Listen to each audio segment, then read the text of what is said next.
Well, Thursday was audit day at Ottawa City Hall. Auditor General Alain Lalonde tabled his 2010 audits during an audit subcommittee meeting.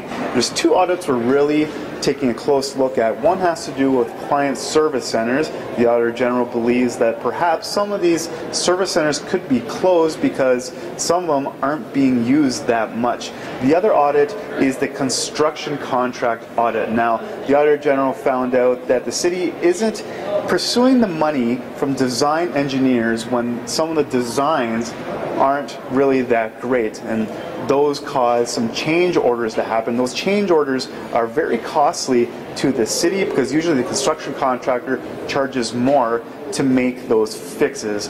Here's Alain Lalonde to explain a little bit more about that audit. No, we don't have any indication why certain change orders they were charged back to the designer and why it was not.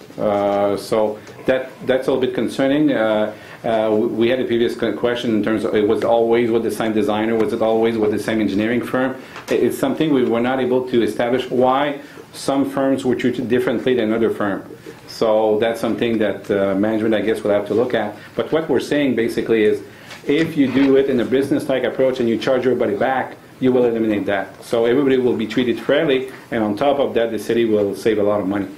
We also asked city management about this construction contract situation. Here's infrastructure GM Wayne Newell. Yeah, you can never underestimate the value of the dollar. Of course, that's $1 million. And then when you look at it, of the provision of professional services in an annual year of 60 to 65 million, it's a piece of that. So obviously our goal is to go after costs, whether it's a contractor or the consultants, to make sure that those parties responsible are held accountable. Now the audits will go to the Finance and Economic Development Committee before they're forwarded to City Council for approval of the recommendations. For Sun Media, I'm John Willing.